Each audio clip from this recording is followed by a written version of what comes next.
Oyo bozali komona ezali conférence de presse organisée et pa ya monsieur Max Mbenga Lofasa bakisela M14 pona baninga na ye. Tika ne bandel to bisabino ete ndeko Max o bozali komona azali bongo licencié na anglais na IPEN pe azali lisusu licencié na INA et puis azali licencié na Maïmatali affaires sociales to pe Maïmatali social.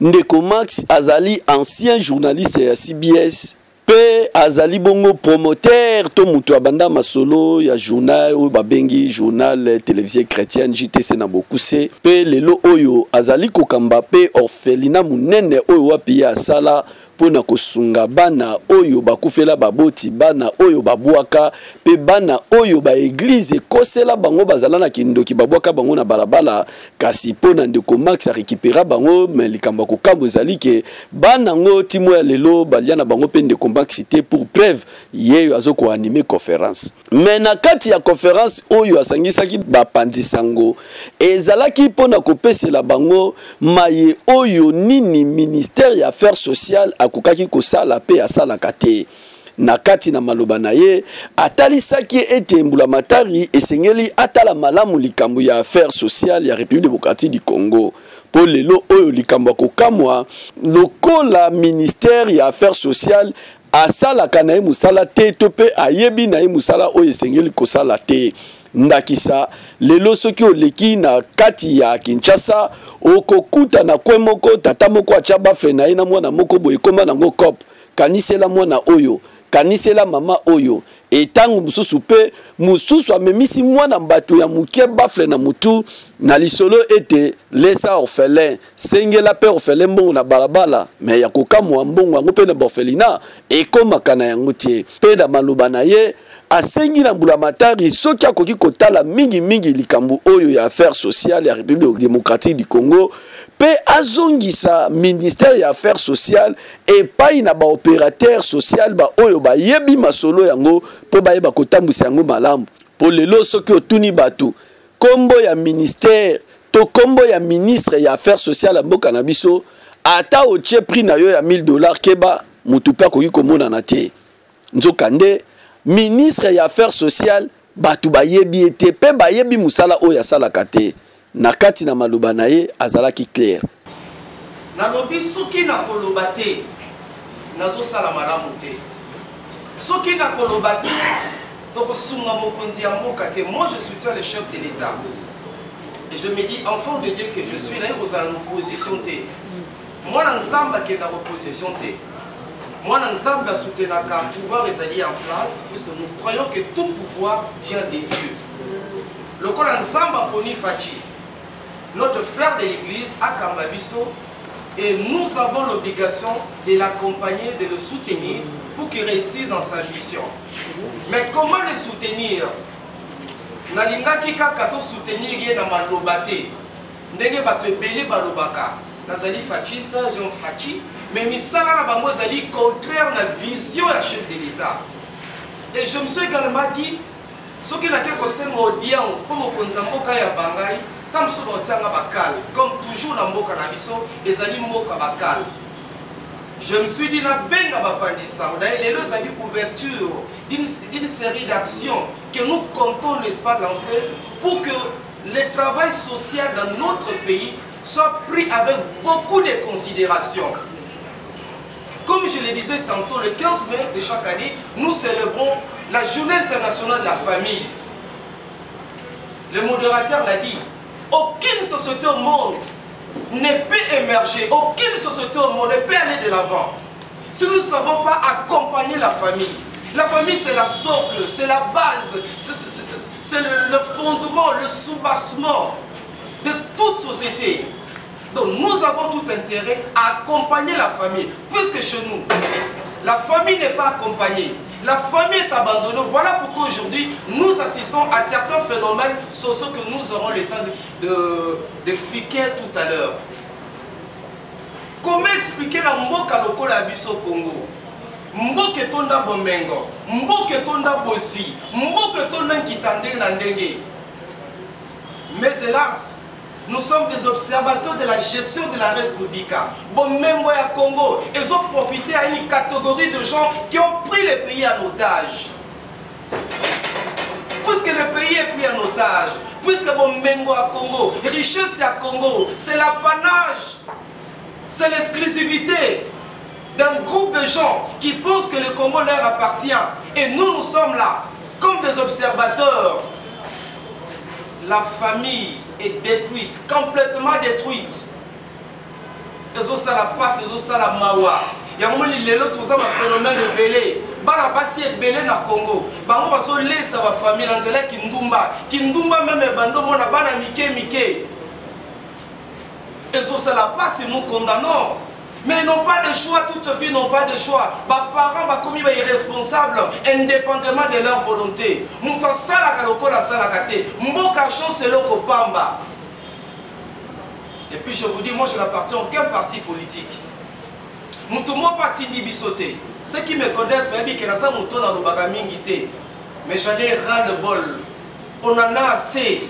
Tozolo bapoto sunga mokonzi ya mboka ba service ko la dabiso ba yoka biso ba vidéo o epanzama bipai na bipai po ba konzi ba yoka biso mbongo ya mboka so profiter na batu moko bango batongaka bango babongaka bango et parfois certains n'ont pas notre niveau, même si nous devons être humbles, même s'il faut qu'on l'effacer.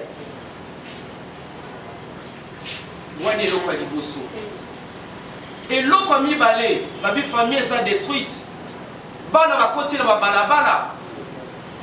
Pas si, comme parents. Nos ministres sont passés à la charge de la famille, genre et enfants, au ministre de la jeunesse, au social. Bango Babimbaraka Kaka y événement. Journée internationale de Kingali, au moins ministre des Affaires sociales. Journée internationale de Kingali, au moins ministre famille, genre et enfants, au moins ministre de la jeunesse. Mais Bango, Baki Batou ya liboso ta mukonzambo kapesi bango confiance. Bango pour moi qui va accompagner na ba idée pour que mboka oyo kende liboso. Bolandara vision mukonzambo karabi le peuple d'abord. Quand le président dit le peuple d'abord, mais c'est le social. Mais malheureusement, Mokonzambo Kazana Bato il faut accompagner pour la matérialisation de sa vision. Le lot tambola Kinshasa Mobimba. Kabel orphelin, les orphelins, ça fait mal. Banamike Bazote Kabamai, malgré la gratuité de l'enseignement, qui est une bonne initiative, que nous encourageons, mais ces enfants-là ne peuvent pas aller à l'école. Kende a en face à parler du peuple. Sunga aveugle. Aveugle, un enfant guide aveugle, les Tobenga Bazaliwana, pour nous accompagner Bango. Et pourtant, ces enfants devraient être à l'école. La question que moi je me pose, chaque jour, en face à parler du peuple,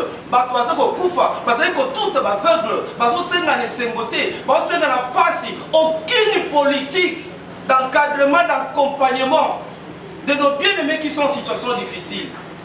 Kabel orphelin. Orphelin, il y a qu'à 500. Orphelin, il y a qu'à 1000 francs. Orphelin, ça a goûté. Mais où est-ce qu'il y a tout cas? Où est-ce qu'il y a injure? Où est-ce qu'il y a je vais vous choquer. L'État congolais n'a pas des orphelinats, n'a pas de structure d'encadrement et d'accompagnement des enfants en situation difficile. Ce ne sont pas des moyens qui nous manquent. Mais le ministre appelle la vision. Dans la structure l'État congolais pour accompagner les enfants en situation difficile. Biso individu, biso particulier, nous sommes l'orphelinat. Mais qu'est-ce que l'État nous donne? Qu'est-ce que l'État congolais nous donne? Je suis assistant social. Soyez pas un orphelinat, certains d'entre vous ont eu à visiter notre orphelinat. Mais tout le monde va à l'école. Les enfants ont obtenu une formation professionnelle. Et français, les enfants vivent dans des conditions normales comme tout autre enfant. Mais mais l'État, je disais, l'État c'est un orphelinat. Mais on n'est pas de subvention. Pas de subvention. Moi, la belle binomoko. Mais ces enfants étaient dans la rue. C'est la responsabilité de l'État congolais. Mais nous, nous le faisons au retour. Qu'est-ce que l'État congolais fait pour nous? Et là, comment voter?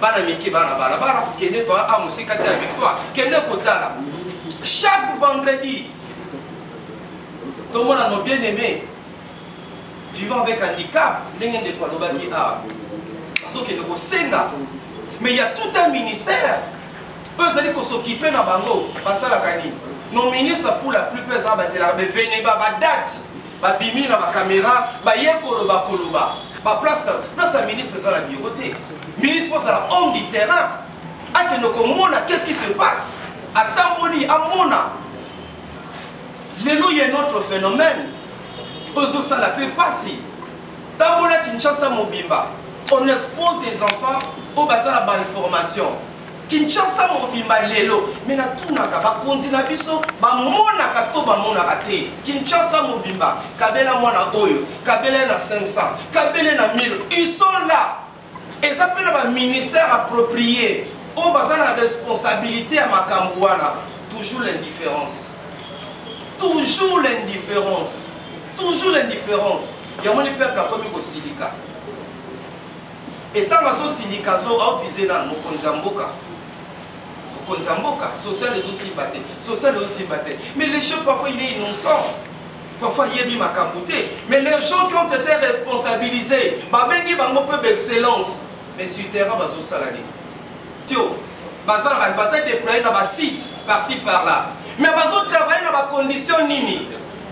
Na bible de tous les ministres qui se sont succédés à la tête du ministère des Affaires sociales. Basal la rabisoté. On ne sait pas employer, on ne sait pas utiliser les assistants sociaux. Bazali abandonné. Mbaloyo, de l'anticoloba, à cause de la situation totale, mais la catastrophe naturelle, on fout la eau, l'inondation, on a koufi. Nde baye kozwa, babengi assistants sociaux, on a quelques sites. Mais bazo vivre dans des conditions nini. Bazo la transport na bango moko, kolia na bango moko. Mon frère ici. Il y a notre bonheur qui est là et tant d'autres. Baza la basite, mais bazo kemba, bazo nyokwama. Et ni tete catastrophe naturelle wana. Balinga qui peut utiliser bangote. Il y a des funda et pas mkonzamboka. Mkonzamboka soka zolanda biso. Biso tolingie. Biso tolingie, c'est notre bien-aimé. C'est notre frère de l'église. Nous le soutenons. Mabaki mwana mboka nabi mwana nzamba kenda opposition te. Lokola bo continuons sur te par ensemble. Biso to soutenir Fatou Beton qui est notre frère, nous l'aimons. Te oyebisa yeke ezala batu oyo bazo balingi ete. Ils font semblant de l'aimer mais bazo saboter l'action na ye. Même Bible lobby petit enfant n'aimait pas seulement la parole mais l'acte. Quand tu as besoin d'échouer dans le mandat. Puisque Fatou a la responsabilité, il ne doit pas travailler à leur place. Il y a un autre senga. Mbala Oyo, puisqu'il y a un gouvernement Kalate Okoya. Mettons l'homme qu'il faut à la place qu'il faut. Il y a des hommes de valeur dans cette nation. Il y a des hommes de valeur dans ce pays. Nous voudrions que le ministère des Affaires sociales nous revienne. C'est notre ministère. Et puis, madame, beaucoup de politiciens. Et puis, madame, beaucoup de politiciens, la vision T. C'est ça le Kolangai. Je suis un opérateur pédagogique, je suis un opérateur qui est assistant social. Au terrain ministre de la Justice. Dans Salani. Dans Salani, aussi Alex Mfumu, au terrain ministre de la Justice. En Salani. Bien qu'il soit un cadre universitaire. Au sein de mon Konzamboka, après sa biso ministère ou affaires sociales, les politiciens ne sont pas bango. Ministère des affaires sociales et un ministère il y a un motema. Ce n'est pas parce que nous avons la action sociale au ministre des affaires sociales. Non, ils sont contre personne. Exactement pour nous avons l'œuvre sociale, à la boutique à Moussa, à la Roka Balbandunda, à Pondou, à le ministre des affaires sociales. Mais non. Non, ce n'est pas le cas. Tout décrire le comportement où il y a des orphelins, c'est orphelins, boye. Pas toi, ça la vision. Et les lots, tu as ça même les logements sociaux, comme ça se passe ailleurs. Les lots, ça la sonne, quoi et Kinshasa. Les orphelins, ah, la victoire, Sengaka. Ba maman Kwenti quoi. Chaque vendredi, nos bien les avec handicap, bazo senga senga. Tout ça, les logements sociaux, ce ne sont pas des espaces qui nous manquent. Des espaces, c'est ali. Mais un problème, il y a vision. Puisqu'on nous a formé, Max, ministre de la Santé, dans l'Obani. Max, ministre de l'Économie, ce n'est pas mon domaine. Mais sur le par exemple, qui va dire Max, son ministère des Affaires sociales, c'est mon domaine.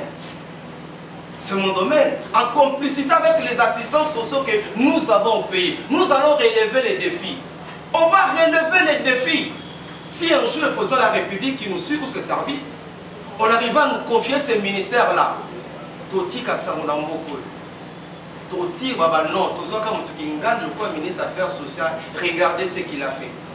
Kokaboloba Mous, Kopesa Biloga Bolia, ils ont attribution au ministre des Affaires sociales. Tout le monde le ferait. Tout le monde le ferait. Pour la pochité, Trosenga Mokonzamboka. Ministère des Affaires sociales. Ministère de la famille, genre et enfants, bande konangai. Na tout le ministre na basalaka, basalaka nini. Ngabo ministre de la famille, les 15 à l'occasion de la journée internationale de la famille, ne babimi, ba ko pesa discours. Ba ko pesa discours. La famille est détruite au Congo. La famille est détruite, on ne doit pas attendre les 15 mai pour venir discourir.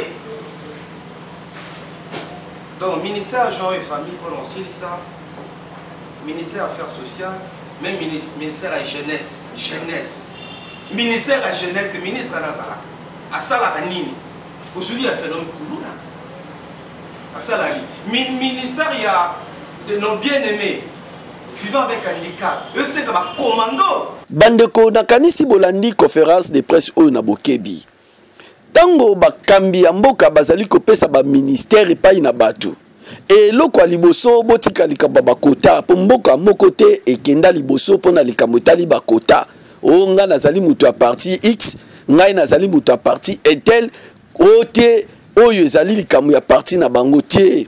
Likambo yango ebomi mboka makasi.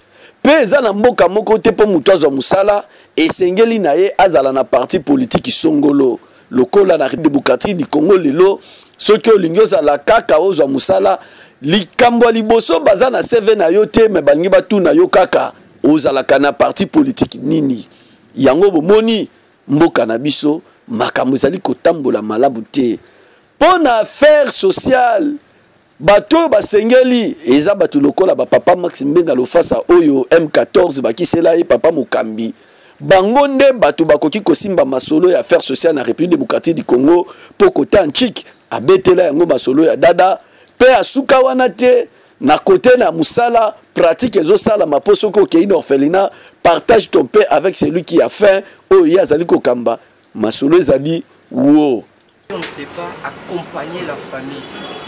Lorsque la famille est détruite, pour ça que vivre des phénomènes sociaux et belés quand il y a un cannabis. Le lot tambola qui chasse à mon bureau, Kabel orphelin, Salis orphelin, orphelin à la canabouté, bana nyonso baza ba malformation lelo, batali bango qui chasse à mon bureau pour que senga mbongo. Ezo sala soni, ezo sala passe. Ce sont pas des moyens que nous manquons, mais ça que tous ça ba animateur. Omo konzamboka pesi confiance baza na vision te bazo kota peka na vision na été mokonzamboka lobi le peuple d'abord mais lelo ezali bango d'abord ba X d'abord peuple azo profiter na bozu ya mboka te nzamba pesi biso bozu ya ndenge na ndenge mais nous sommes devenus des observateurs de la gestion de la res publica. Peuple congolais a abotami na pasi azokola na pasi bazokunda ye na pasi bozu ya mboka eza pona bato moko qui ont pris les pays en otage et le coup d'assistance sociale je me suis dit elongo na baninga tobi tokanga monoko te il est temps toloba tant mokonza lobi le peuple d'abord eza vision na ye et c'est là qui bao bazali nzinga na ye ba accompagner kati na yango mais malheureusement tous vivre le peuple d'abord situation population isali pasi et l'équipe bakasi yami balé biso tous assistants sociaux tous allés former l'Institut national du travail social mais baso sale la biso te bazali ko utiliser biso de tous les ministres qui se succèdent bazo kanisa biso assistance société et pourtant tous allez ba gens ya changement tous allez ba gens ya changement social so tamwe na libanda mboka assistance sociale azali les sika na 4 na société mais biso to sisi ba classe to tangi ba classe to zui ba diplôme ba sale la kabiso te et puis to ko senga na mokonza mboka to lingi mbala oyo ministère affaires sociales